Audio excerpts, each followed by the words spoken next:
Good evening friends, कैसे हैं आप लोग। आप लोगों का फिर से वेलकम है इस यूट्यूब चैनल पर जिसका नाम है जीके बाई मयंक सर। दोस्तों, हम लोग यहाँ पर राजस्थान कला संस्कृति कर रहे हैं और हमारा जो टॉपिक चल रहा है उसका नाम है राजस्थान के दुर्ग। दुर्ग की ये सेकंड क्लास है। इससे पहले फर्स्ट क्लास हो चुकी है। उस क्लास के अंदर हमने जो दुर्गों से रिलेटेड जो भी फैक्ट्स थे उनको कवर किया था। दुर्गों का हमने अलग अलग इतिहासकारों विद्वानों के अनुसार हमने वर्गीकरण किया था और इसके अलावा भैंसरोडगढ़ दुर्ग और जो कुचामन दुर्ग है उसके बारे में हमने कुछ जानकारी प्राप्त की थी। ठीक है, तो आज की क्लास को बिना किसी समय को खराब किए स्टार्ट करते हैं। आज का हमारा जो पहला दुर्ग रहेगा उसका नाम है चित्तौड़गढ़ दुर्ग। तो पहला दुर्ग कौन सा है हमारा? चित्तौड़गढ़ दुर्ग। चित्तौड़गढ़ दुर्ग के बारे में अगर देखो मेन बातें की जाए तो चित्तौड़गढ़ दुर्ग जो है ये यूनेस्को यूनेस्को सूची में शामिल दुर्ग है। और अगर बात की जाए तो चित्तौड़गढ़ दुर्ग जो है ये मेसा पठार पर स्थित है और मेसा पठार की जो ऊंचाई है वो समुद्र तल से 1850 फीट है। ठीक है, तो चित्तौड़गढ़ दुर्ग, यह दुर्ग मेसा पठार पर स्थित है, जिसकी ऊंचाई, जिसकी मतलब मेसा पठार की जिसकी ऊंचाई समुद्र तल से, जिसकी ऊंचाई समुद्र तल से 1850 फीट है। ठीक है, और देखो अगर बात की जाए चित्तौड़गढ़ दुर्ग के बारे में तो चित्तौड़गढ़ दुर्ग देखो एक तो पठार के ऊपर है इसलिए गिरि दुर्ग की श्रेणी में आता है। इसके अलावा ये पारिद दुर्ग की श्रेणी में भी आता है और ये जल दुर्ग की श्रेणी में भी आता है, यानी कि तीन तीन श्रेणियों में ही आता है। और जो भी श्रेणियां हैं वो पहली क्लास में बता चुका हूं, तो यहां नहीं समझ में आए तो फर्स्ट वाली क्लास को आप जाकर देख सकते हो। ठीक है, तो नेक्स्ट अगर बात की जाए चित्तौड़गढ़ दुर्ग की तो यह दुर्ग गिरि दुर्ग प्लस पारिद दुर्ग प्लस जल दुर्ग की श्रेणी में आता है। ठीक है, ये जल दुर्ग भी है तो किन किन नदियों के किनारे स्थित है? तो चित्तौड़गढ़ दुर्ग जो है ये गंभीरी और बेड़च नदियों के संगम पर स्थित है। ठीक है, यह दुर्ग गंभीरी तथा बेड़च नदियों के संगम पर स्थित है। और अगर बात की जाए इसके बारे में, चित्तौड़गढ़ दुर्ग के बारे में, तो जो चित्तौड़गढ़ दुर्ग है इसकी लंबाई है 8 से 9 किलोमीटर और इसकी जो चौड़ाई है वो 2 से 3 किलोमीटर है और ये राजस्थान का क्षेत्रफल की दृष्टि से सबसे बड़ा दुर्ग है। बहुत इंपॉर्टेंट यहां से क्वेश्चन बनता है। अब इस दुर्ग की अगर लंबाई की बात की जाए तो इस दुर्ग की लंबाई है 8 से 9 किलोमीटर और अगर इसकी चौड़ाई की बात की जाए तो इसकी चौड़ाई है 2 से 3 किलोमीटर। ठीक है, और यहां से बहुत इंपॉर्टेंट फैक्ट बनता है कि यह क्षेत्रफल की दृष्टि से, यह क्षेत्रफल की दृष्टि से राजस्थान का सबसे बड़ा दुर्ग है, सबसे बड़ा दुर्ग है। एग्जाम में क्वेश्चन पूछा जा सकता है कि राजस्थान का सबसे बड़ा दुर्ग कौन सा है। ठीक है, नेक्स्ट अगर बात की जाए तो इसका निर्माण, ये जो दुर्ग है इसका निर्माण हुआ है 7वीं शताब्दी में। चित्तौड़गढ़ दुर्ग का निर्माण कब हुआ है? 7वीं शताब्दी में। चित्तौड़गढ़ दुर्ग का निर्माता कौन है? मोस्ट इंपोर्टेंट क्वेश्चन है, एग्जाम में बहुत बार ये पूछा गया है कि चित्तौड़गढ़ दुर्ग का निर्माता कौन है। तो चित्तौड़गढ़ का दुर्ग का जो निर्माता है वो चित्रांगद मौर्य को माना जाता है। ठीक है, मौर्य वही अशोक मौर्य, चंद्रगुप्त मौर्य, तो उन्हीं मौर्यों का ये वंशज था। तो अगर निर्माता की बात की जाए तो कुमारपाल प्रशस्ति के अनुसार, कुमारपाल प्रशस्ति के अनुसार इसका निर्माण इसका निर्माण चित्रांगद मौर्य, चित्रांगद मौर्य ने करवाया। ठीक है, अब चित्रांगद मौर्य ने इसका निर्माण करवाया था, तो इसका प्राचीन नाम क्या था? चित्तौड़गढ़ दुर्ग का जो प्राचीन नाम था वो चित्रकूट दुर्ग था। ठीक है, तो यहीं पे मैं लिख देता हूं इसका प्राचीन नाम, चित्तौड़गढ़ दुर्ग का प्राचीन नाम तो हो जाएगा चित्रकूट दुर्ग। चित्रकूट दुर्ग इसका प्राचीन नाम था। चित्तौड़गढ़ दुर्ग का आधुनिक निर्माता या विकसित करता माना जाता है महाराणा कुंभा को। ठीक है, और कुंभा ने जो चित्तौड़गढ़ दुर्ग है, चित्तौड़गढ़ दुर्ग का जो प्रवेश द्वार है ना, वो ऐसे सर्पिलाकार है, सरक के आकार का वो प्रवेश द्वार है। तो ऐसा सर्पिलाकार प्रवेश द्वार बनाने वाला व्यक्ति भी कौन था चित्तौड़गढ़ दुर्ग में? तो महाराणा कुंभा था। ठीक है, तो नेक्स्ट अगर फैक्ट की बात की जाए तो हमें लिखना है कि चित्तौड़गढ़ दुर्ग का आधुनिक निर्माता,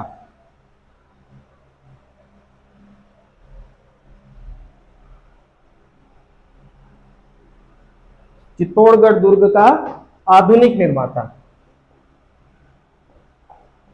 चित्तौड़गढ़ दुर्ग का आधुनिक निर्माता या विकसित करता किसे माना गया है? तो महाराणा कुंभा को माना गया है। ठीक है, चित्तौड़गढ़ दुर्ग का प्रवेश द्वार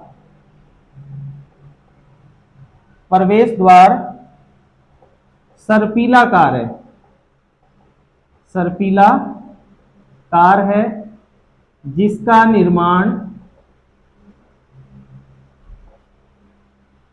कुंभा द्वारा किया गया। ठीक है, और अगर बात की जाए तो चित्तौड़गढ़ दुर्ग के अंदर 7 प्रवेश द्वार है। पहला जो द्वार है उसे कहा जाता है जोड़न द्वार, फिर राम द्वार। तो सीधे सीधे द्वार हैं, उनका नाम आपको याद रखना है। द्वार के अंदर से भी क्वेश्चन पूछे जा सकते हैं। ठीक है, तो चित्तौड़गढ़ दुर्ग में 7 प्रवेश द्वार हैं। कितने प्रवेश द्वार हैं? 7 प्रवेश द्वार हैं। पहला हो जाएगा जोर्डन पोल, दूसरा राम पोल, तीसरा लक्ष्मण पोल, चौथा हो जाएगा भैरव पोल, और पांचवा जो है वो हो जाएगा हनुमान पोल।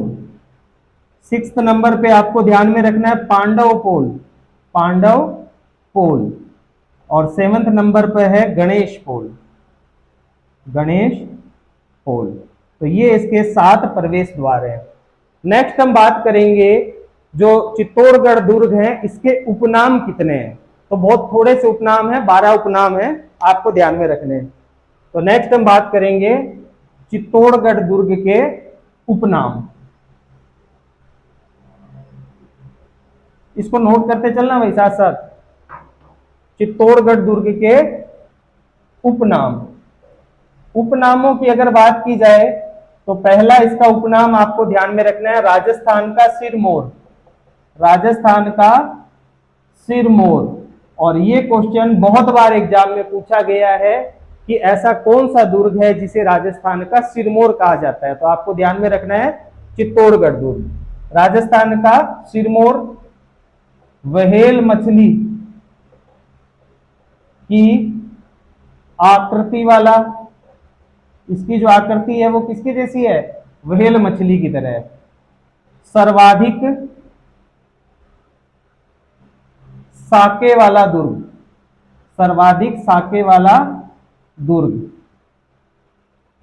3 साकों वाला दुर्ग, राजस्थान का सबसे बड़ा दुर्ग, राजस्थान का सबसे बड़ा दुर्ग। नंबर 6 पर आपको ध्यान में रखना है खिजराबाद। खिजराबाद, अलाउद्दीन खिलजी ने इसको जीतने के बाद इसका नाम खिजराबाद रख दिया था। खिजराबाद, खिजराबाद के बाद में आपको इसका जो नाम है वो ध्यान में रखना है चित्रकूट दुर्ग। चित्रकूट दुर्ग। नंबर 8, दक्षिणी पूर्वी राजस्थान का प्रवेश द्वार। ठीक है। नंबर 9 पर आपको ध्यान में रखना है मालवा का प्रवेश द्वार। मालवा का प्रवेश द्वार। नंबर 10 पर आपको ध्यान में रखना है राजस्थान का गौरव। इसे क्या कहा जाता है? राजस्थान का गौरव भी इसको कहा जाता है। नंबर 11 पे आपको ध्यान रखना है सबसे बड़ा लिविंग फोर्ट। सबसे बड़ा लिविंग फोर्ट। ठीक है।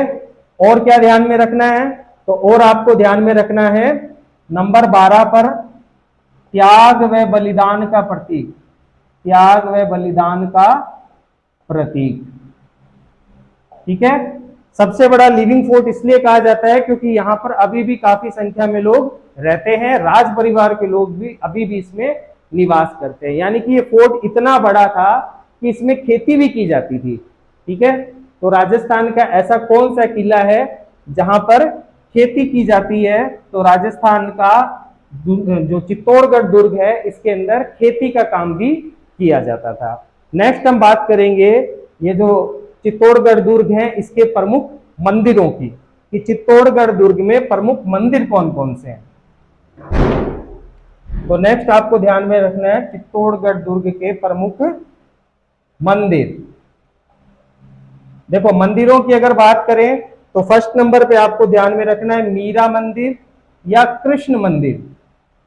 ठीक है। ये वही मंदिर है जिसमें मीराबाई पूजा किया करती थी। नंबर 2 पर आपको ध्यान में रखना है तुलजा भवानी मंदिर। तुलजा भवानी मंदिर। और ये जो मराठे थे ना, शिवाजी महाराज, छत्रपति शिवाजी, उनकी कुल देवी है। तो उनकी कुल देवी का मंदिर भी कहां मिलेगा आपको? चित्तौड़गढ़ दुर्ग में मिलेगा। नंबर 3 आपको ध्यान में रखना है कुंभ स्वामी मंदिर। कुंभ स्वामी मंदिर। और ये जो कुंभ स्वामी मंदिर है इसका निर्माण महाराणा कुंभा ने करवाया था। एक कुंभलगढ़ में भी बनवाया था और एक कुंभ स्वामी मंदिर चित्तौड़गढ़ दुर्ग के अंदर भी बनवाया गया था। नंबर 4 पे आपको ध्यान में रखना है समीदेश्वर मंदिर। समीदेश्वर मंदिर। और इसका एक नाम और है त्रिभुवन नारायण मंदिर। त्रिभुवन नारायण मंदिर। और यहां से एग्जाम में क्वेश्चन पूछा गया था कि समीदेश्वर मंदिर का निर्माण किसने करवाया? तो मुंज राजा परमार के द्वारा इसका निर्माण करवाया गया था। और इसके अंदर क्या हुआ कि जैसे बिजली गिरने से ये मंदिर क्षतिग्रस्त हो गया था, तो इसका जीर्णोद्धार जो है वो महाराणा मोकल के द्वारा करवाया गया और महाराणा मोकल ने इसका नाम बदलकर समीदेश्वर मंदिर कर दिया था। तो ये दोनों क्वेश्चन एग्जाम में पूछे गए हैं, इसको मोस्ट इंपोर्टेंट आप लोग कर लेना। और मोकल के बारे में आपको जानना है तो मेवाड़ का इतिहास है, इतिहास वाले पोर्शन में डाला हुआ है, जाकर आप लोग देख सकते हो। नंबर 5 पर आपको मंदिर ध्यान में रखना है वराह मंदिर। वराह मंदिर भी है इसके अंदर एक। वराह मंदिर के बाद में नंबर 6 पर आपको ध्यान में रखना है कालिका मंदिर। कालिका मंदिर। और कालिका मंदिर की एक विशेष बात है, वो क्या बात है वो आपको ध्यान में रखनी है कि राजस्थान का सबसे प्राचीन सूर्य मंदिर, राजस्थान का सबसे प्राचीन सूर्य मंदिर। देखो ये कर लो, इसके बाद में किताब की आपको कोई भी जरूरत नहीं है, किसी किताब को पढ़ने की, किसी चीज को देखने की आपको कोई भी जरूरत नहीं पड़ेगी। नंबर 7 पे आपको ध्यान में रखना है, नंबर 7 जो है उस पे आपको ध्यान में रखना है सतबीस देवरी जैन मंदिर। सतबीस देवरी जैन मंदिर, ये एक जैन मंदिर है जो चित्तौड़गढ़ दुर्ग के अंदर ही स्थित है। और एक आपको ध्यान में रखना है शांतिनाथ जैन मंदिर। शांतिनाथ जैन मंदिर, और इसका जो निर्माण है वो करवाया गया है वेलाक के द्वारा, वेलाक नामक जैन व्यक्ति के द्वारा। सॉरी, वेलाक नहीं, वेलका, वेलाक नहीं होगा, वेलका, वेलका नामक व्यक्ति के द्वारा इसका निर्माण करवाया गया है। ठीक है। और ये जो तुलजा भवानी मंदिर है इसका निर्माण करवाया गया था बनवीर के द्वारा। ये भी थोड़ा सा आप लोग ध्यान में रख लेना, क्योंकि शिवाजी की ये कुल देवी है, मराठों की कुल देवी है, इसलिए एग्जाम में क्वेश्चन पूछा जा सकता है, तो ये भी काफी इंपॉर्टेंट है। और ये वाला सबसे इंपॉर्टेंट है, इसके ऊपर एग्जाम में काफी सारे क्वेश्चन पूछे गए हैं। ठीक है। तो ये बात हो गई मंदिरों से रिलेटेड और इसके उपनामों से रिलेटेड। नेक्स्ट हम बात करेंगे चित्तौड़गढ़ दुर्ग के अंदर महल और चित्तौड़गढ़ दुर्ग के अंदर कौन कौन से स्तंभ है, उनके ऊपर हम चर्चा करेंगे।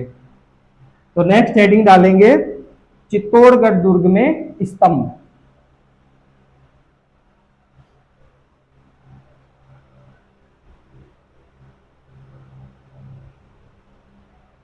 तो नेक्स्ट हेडिंग हो जाएगी चित्तौड़गढ़ दुर्ग में स्तंभ। स्तंभ दो ही हैं, ज्यादा नहीं है। नंबर 1 जैन कीर्ति स्तंभ, जैन कीर्ति स्तंभ। ठीक है। इसका जो निर्माण है, जैन कीर्ति स्तंभ का निर्माण, वो जीजा या इसका नाम जीजात शाह मिलता है, जीजात शाह नामक व्यक्ति के द्वारा किया गया था। और जो दूसरा स्तंभ इस मंदिर के अंदर है, अरे सॉरी, इस दुर्ग के अंदर जो दूसरा स्तंभ है उसका नाम है विजय स्तंभ, या इसी को ही कहा जाता है कीर्ति स्तंभ। देखो, जैन कीर्ति स्तंभ अलग है और ये कीर्ति स्तंभ अलग है। ठीक है। या इसको कहा जाता है हिंदू देवी देवताओं का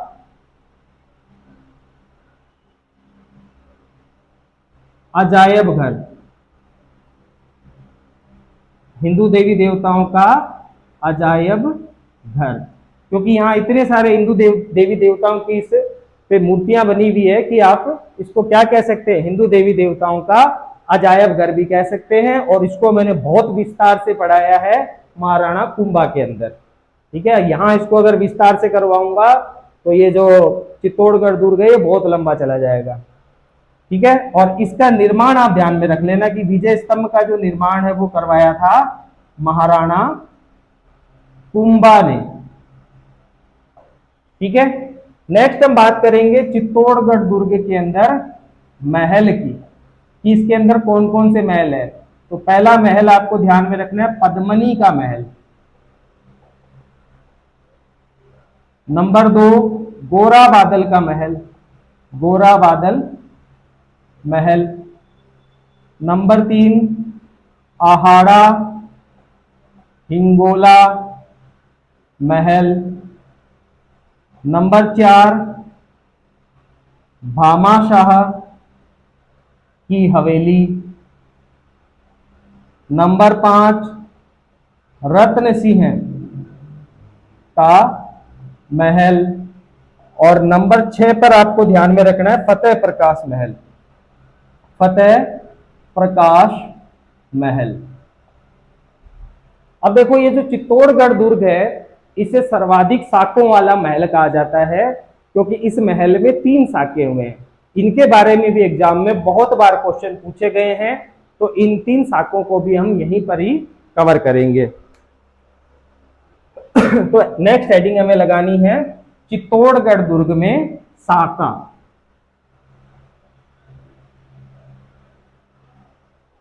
तो देखो, चित्तौड़गढ़ दुर्ग में 3 शाखे हुए। ठीक है। पहला 1303 में, दूसरा शाखा जो है ये हुआ था 1534 में, और जो तीसरा शाखा है, तीसरा शाखा हुआ था 1568 के अंदर। ठीक है।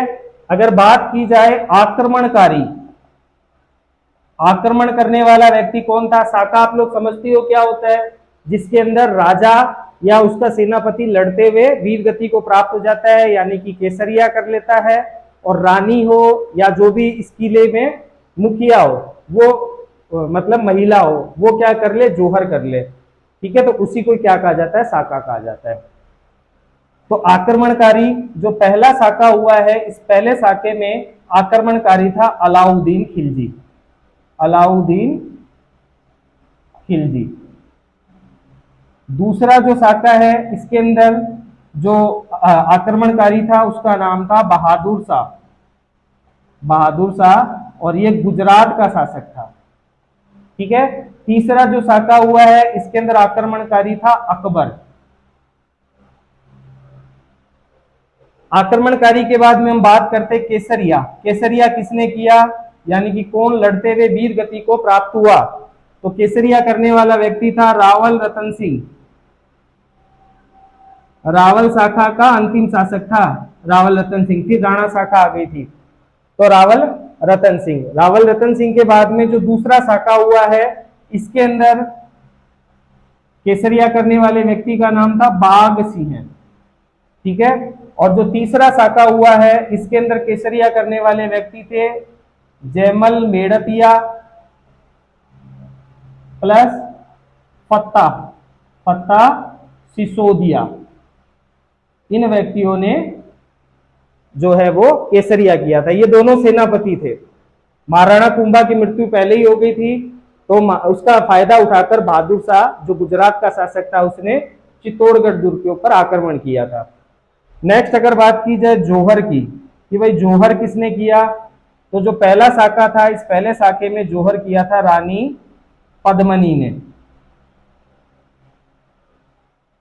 दूसरा जो साका हुआ, दूसरे साके में जो जोहर करने वाली थी, उनका नाम था रानी कर्णावती।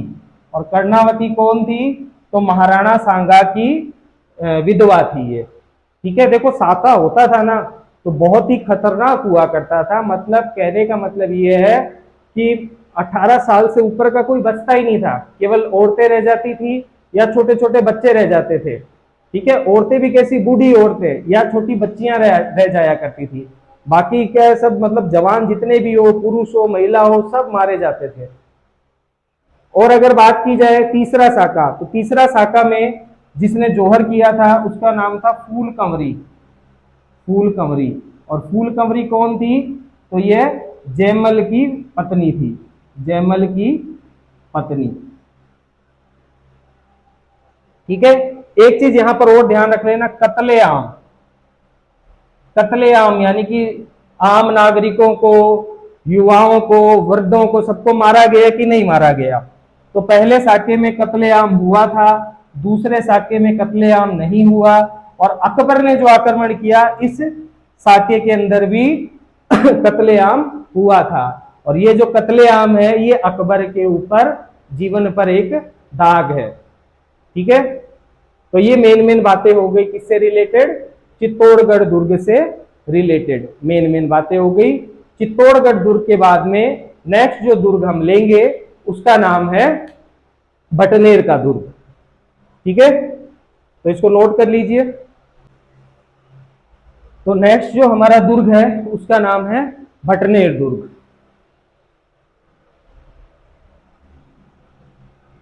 भटनेर दुर्ग से भी काफी सारे इंपॉर्टेंट क्वेश्चन बनते हैं, तो भटनेर दुर्ग को भी बड़े ध्यान से हम लोगों को कवर करना पड़ेगा। तो नेक्स्ट हेडिंग लगाइए भटनेर दुर्ग। भटनेर दुर्ग। भटनेर दुर्ग की मेन बात क्या हो जाएगी, पहली बात आपको ध्यान में रखना है कहां पर है, तो हनुमानगढ़ में स्थित। निर्माण 298 ईस्वी में भाटी शासक भूपत के द्वारा इसका निर्माण किया गया।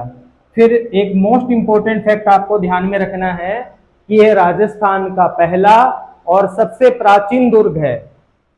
तो यह राजस्थान का पहला एवं सबसे प्राचीन दुर्ग है। सबसे प्राचीन दुर्ग है। ठीक है, यह मिट्टी से निर्मित दुर्ग है, मिट्टी से निर्मित दुर्ग है। इसका जो निर्माण है वो किससे किया गया है, मिट्टी से किया गया है। इसके वास्तुकार भी ध्यान रख लेना, वास्तुकार या शिल्पकार, इसके वास्तुकार या शिल्पकार का नाम है केकैया। ठीक है, नेक्स्ट आपको ध्यान में रखना है कि सर्वाधिक विदेशी आक्रमण सहन करने वाला जो दुर्ग है वो भी कौन सा है, हनुमानगढ़ दुर्ग है। तो ये भी क्वेश्चन एग्जाम में बहुत बार पूछा गया है कि किस दुर्ग पर सर्वाधिक विदेशी आक्रमण हुए हैं, तो भटनेर दुर्ग पर। ठीक है, इस दुर्ग पर सर्वाधिक विदेशी आक्रमण हुए हैं, सर्वाधिक विदेशी आक्रमण हुए हैं। ठीक है, और अगर बात की जाए, अब सर्वाधिक विदेशी आक्रमण हुए हैं इसलिए इसे उत्तरी सीमा का प्रहरी दुर्ग भी कहते हैं। ठीक है, इसका एक उपनाम है, उपनाम भी आप ध्यान रख लेना, उत्तर भड़ कीमाड़। ठीक है, उत्तर भड़ कीमाड़ किसे कहा जाता है, तो भटनेर दुर्ग को भी कहा जाता है, और भटनेर के जो बाकी शासक है उनको भी उत्तर भड़ कीमाड़ कहा जाता है। मोस्ट इंपोर्टेंट क्वेश्चन बनता है, इसको ध्यान में रख लेना भाई, ये भी बहुत इंपॉर्टेंट है लाइन। और देखो, अगर बात की जाए तो इस दुर्ग के ऊपर तैमूर लंक ने आक्रमण किया था। तैमूर लंक की आत्मकथा है जिसका नाम है तुजुके तैमूरी, और तुजुके तैमूरी में तैमूर लंक इस भटनेर दुर्ग को अजय बता रहा है। ठीक है, हालांकि जब इसी को अजय बता रहा है तो आगे तो वो पहुंचा ही नहीं था, नहीं तो आगे के दुर्ग तो जीतना उसके लिए मुश्किल हो जाता। तो इस दुर्ग को क्या बता रहा है, अजय बता रहा है। और एक बात और तुजुके तैमूरी में ये बताई गई है कि इस दुर्ग के अंदर हिंदू रानियों के साथ साथ मुस्लिम महिलाओं ने भी जोहर किया था। तो ये भी क्वेश्चन एग्जाम में कई बार पूछा गया है कि ऐसा कौन सा दुर्ग है जिसके अंदर हिंदू रानियों के साथ साथ मुस्लिम महिलाओं ने भी जोहर किया था, तो वो हो जाएगा भटनेर का दुर्ग। ठीक है, तो इंपॉर्टेंट फैक्ट है, आप लोगों को ध्यान में रखना है कि तैमूर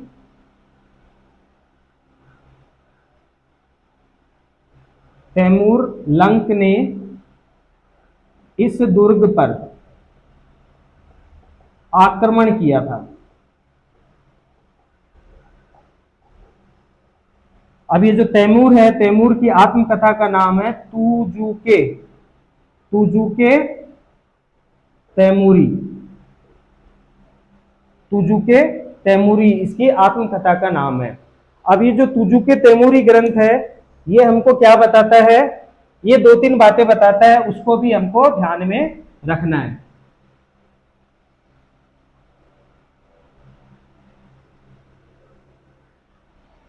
तो इस ग्रंथ के अनुसार, इस ग्रंथ यानी कि तुजुके तैमूरी, इस ग्रंथ के अनुसार इस दुर्ग में हिंदू रानियों के साथ साथ मुस्लिम महिलाओं ने भी जोहर किया था। और देखो, अगर बात की जाए तो इस ग्रंथ में यानी कि तुजुके तैमूरी ग्रंथ में, इस ग्रंथ में इस दुर्ग को अजय बताया गया है, अजय जिसे कोई ना जीत सके, अजय बताया गया।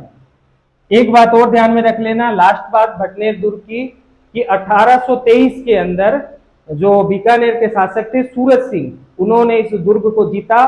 कब जीता, मंगलवार के दिन जीता, और इस दुर्ग का नाम बदलकर हनुमानगढ़ रख दिया। ठीक है, तो 1823 में बीकानेर शासक सूरज सिंह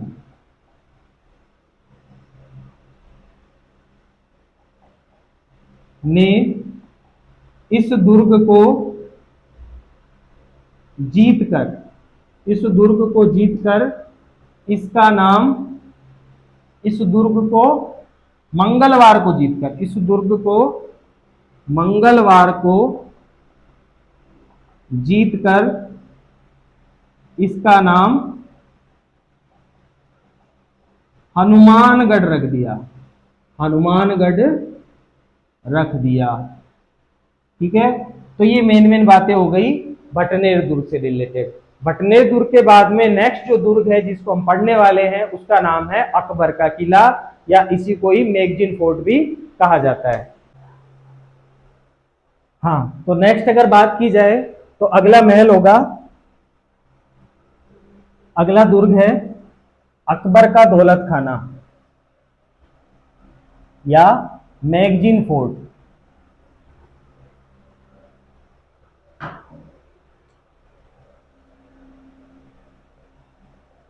अकबर का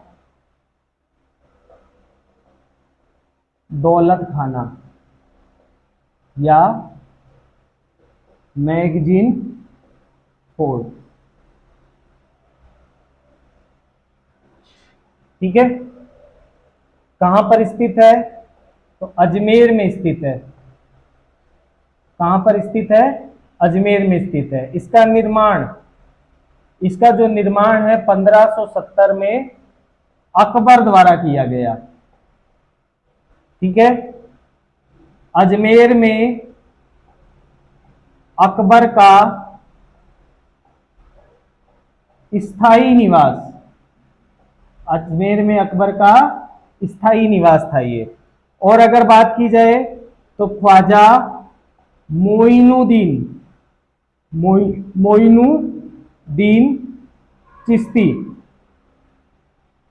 के प्रति अपनी श्रद्धा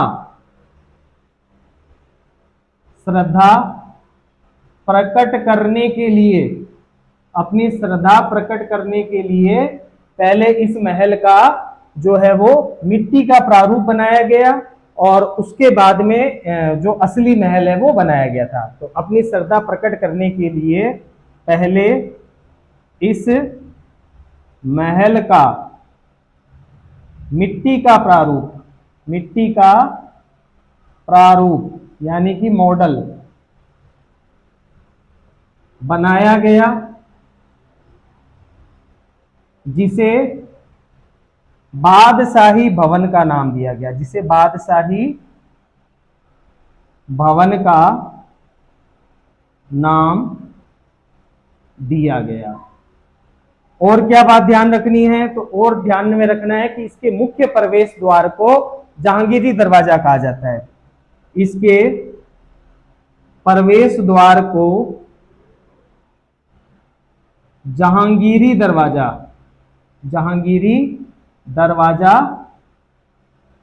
कहा जाता है।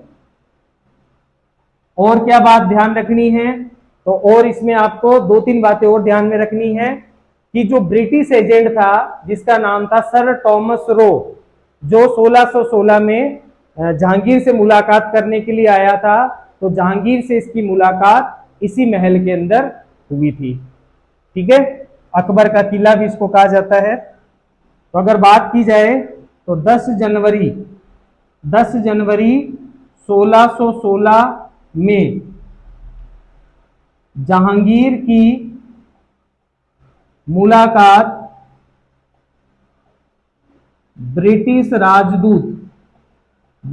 राजदूत सर टॉमस रो से इसी महल में हुई थी, इसी महल में हुई थी। ठीक है, और क्या बात ध्यान में रखनी है? और एक बात और ध्यान में रख लेना कि 1576 के हल्दी घाटी के युद्ध की योजना, हल्दी घाटी के युद्ध की योजना अकबर ने इसी महल में बनाई थी, इसी महल में बनाई थी, यानी कि इसी दुर्ग में बनाई थी। और क्या बात ध्यान रखनी है, तो एक बात और ध्यान रख लेना कि अंग्रेजों ने इस अकबर के दौलत खाने का नाम बदलकर मैगजीन फोर्ट कर दिया और इसे अपना मुख्य शस्त्रागार बना लिया राजस्थान का।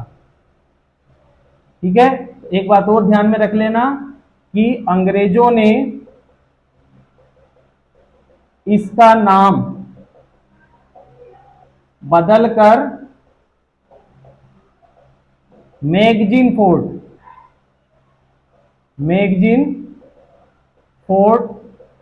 रख दिया तथा इसे अपना मुख्य शस्त्रागार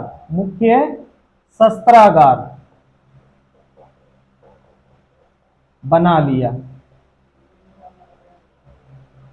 ठीक है, ये भी बात आपको ध्यान में रखनी है। इसके बाद में हम बात करेंगे मेहरानगढ़ दुर्ग की।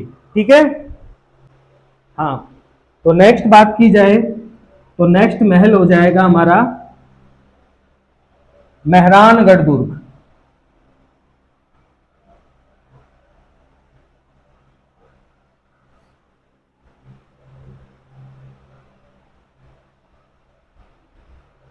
नेक्स्ट महल हो जाएगा मेहरानगढ़ दुर्ग।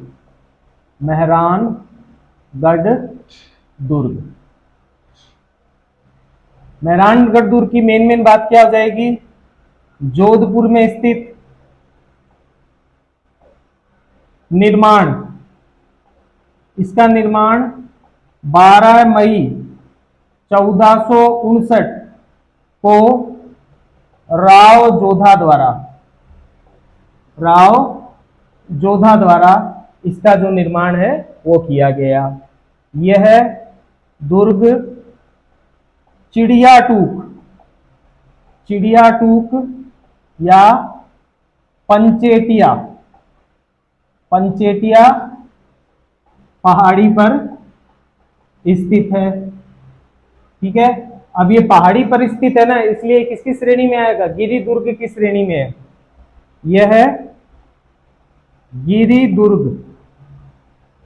की श्रेणी में आता है। नेक्स्ट अगर बात की जाए तो ख्यात साहित्य के अनुसार इस दुर्ग की जो नींव है वो करणी माता के द्वारा रखी गई थी और राजा राम या रजिया नामक एक व्यक्ति था जिसे इसकी नींव में जीवित चिनवा दिया गया था। अब राजा राम या रजिया की जो कहानी है उसे क्यों जीवित चिनवाया गया था वो मैंने राव जोधा में अच्छी तरह से आपको करवाई है, तो यहां पर मैं बस उसका नाम मेंशन करूंगा, कहानी नहीं बताऊंगा। ठीक है, तो देखो अगर बात की जाए तो ख्यात साहित्य के अनुसार इस दुर्ग की नींव करणी माता ने रखी थी। ठीक है, राजा राम या इसी का नाम मिलता है रजिया, राजा राम या रजिया नामक व्यक्ति को इसकी नींव में जीवित चिनवा दिया गया था। और क्या बात ध्यान रखनी है, तो और एक बात आपको ध्यान में रखनी है कि इस दुर्ग का निर्माण जो है वो कुंडली बनाकर किया गया था, इसलिए इसे गढ़ चिंतामणि भी कहा जाता है। इस दुर्ग का निर्माण कुंडली बनाकर किया गया था, इसलिए इसे गढ़ चिंतामणि भी कहते हैं। नेक्स्ट आपको इसके उपनाम भी ध्यान में रखने हैं कि भाई इसके क्या क्या उपनाम हैं। पहला उपनाम हो जाएगा मयूर ध्वज, मोर की आकृति जैसा होने के कारण इसे मयूर ध्वज कहा जाता है। दूसरा कागमुखी कौए के मुख जैसा होने के कारण कागमुखी कहा जाता है। और तीसरा, ऊपर से देखने पर, ऊपर से देखने पर भारत के नक्शे, भारत के नक्शे जैसा प्रतीत होता है ये।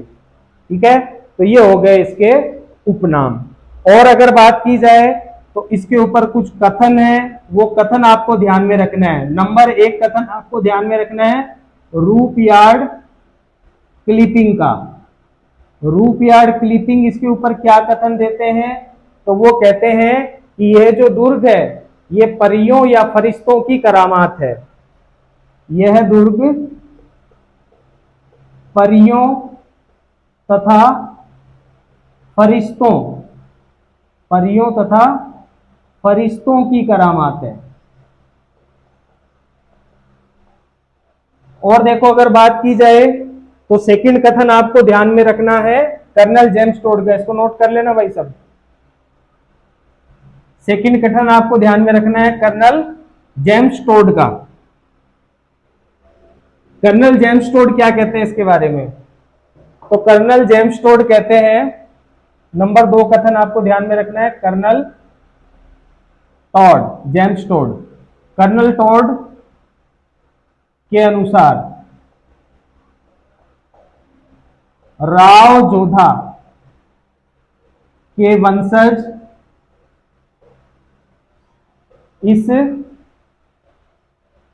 राव जोधा के वंशज इस दुर्ग के जाली झरोकों, इस दुर्ग के जाली झरोकों से अपनी सल्तनत पर नजर रख सकते हैं, नजर रख सकते हैं। नेक्स्ट अगर बात की जाए तो इस दुर्ग का मुख्य प्रवेश द्वार, इस दुर्ग का जो मुख्य प्रवेश द्वार है वो क्या कहलाता है, तो इसका मुख्य प्रवेश द्वार है लोहा द्वार, लोहा द्वार। ठीक है, अगर बात की जाए इस मेहरानगढ़ दुर्ग के अंदर कौन कौन सी तोपें हैं, तो वो तोपें भी थोड़ा सा ध्यान में रख लेना। जैसे नंबर 1 ध्यान में रखना है बिच्छू तोप। नंबर 2 आपको ध्यान में रखना है काक बिजली, काक बिजली। नंबर 3 किलकिला तोप, किलकिला तोप। और नंबर 4 गजनी तोप। और नंबर 5 शंभू तोप। तो तोप भी थोड़ा सा इसका ध्यान में रख लेना।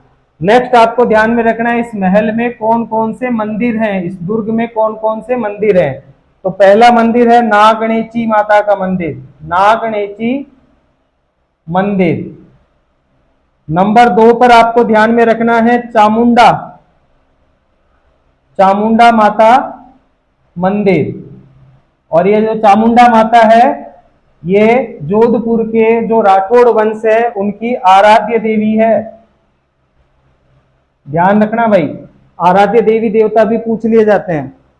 नेक्स्ट आपको ध्यान में रखना है कुछ मस्जिदें वगैरह हैं उनका भी आपको ध्यान में रखना है। तो नेक्स्ट आपको ध्यान में रखना है शेरशाह सूरी की मस्जिद। इसी दुर्ग के अंदर शेरशाह सूरी की मस्जिद भी है। और क्या है, तो इस दुर्ग के अंदर भूरे खां की मजार भी है, भूरे खां की मजार। और इंपॉर्टेंट करके 5 नंबर पे लिख लेना धन्ना भिया की, धन्ना भिया की छतरी। धन्ना भिया, मिया नहीं है भिया, धन्ना भिया की छतरी, या इसे मामा भांजे की छतरी भी कहा जाता है, इसे मामा भांजे की छतरी भी कहा जाता है। ठीक है, और देखो बात की जाए तो आपको ध्यान में रखना है इसके मुख्य महल, इसमें कौन कौन से महल हैं, तो थोड़ा सा महलों का भी आप ध्यान में रख लेना।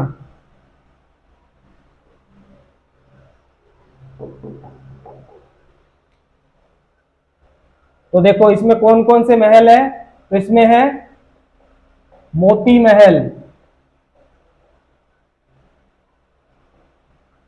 शंभू महल, चोखे लाव महल, चोखे लाव महल, राम रावण युद्ध का दृश्य, राम रावण युद्ध के चित्र बने हुए हैं यहां पर। ठीक है। नंबर 4 पर आप ध्यान रख लेना, शीश महल, शीशे का महल, शीश महल। और नंबर 5 अभय महल। तो ये आपको मुख्य रूप से ध्यान में रखना है मेहरानगढ़ दुर्ग के बारे में। ठीक है। तो आज की क्लास में हम यहां तक ही लेंगे। नेक्स्ट क्लास के अंदर हम जो इसके आगे के जो दुर्ग हैं उनको कवर करेंगे। होप आज की क्लास आप लोगों को समझ में आई। अगर आप लोगों को वीडियो पसंद आया हो तो वीडियो को ज्यादा से ज्यादा लाइक कर दीजिए, ज्यादा से ज्यादा सब्सक्राइब कर दीजिए और वीडियो को ज्यादा से ज्यादा शेयर कर दीजिए। ज्यादा से ज्यादा पढ़ाई कीजिए और अपने कर्तव्य पथ पर ऐसे ही बढ़ते रहिए। ठीक है। देखो यहाँ पर जो करवा दिया गया है इसके बाहर कहीं नहीं जाएगा। आपको न तो किसी किताब को पढ़ने की जरूरत है, न कोई दूसरे नोट्स पढ़ने की जरूरत है। इसी में से ही क्वेश्चन पिछले 5-7 सालों से आ रहे हैं और अगले 5-7 सालों तक भी इसी से ही आएंगे। तो बस आप लोगों को इसको पढ़ना है, ढंग से इसको रट्टा लगाना है और इसमें कुछ भी आपको करने की जरूरत नहीं है। तो ज्यादा से ज्यादा पढ़ाई करिए और अपने कर्तव्य पथ पर ऐसे ही बढ़ते रहिए। ओके जी, बाय बाय।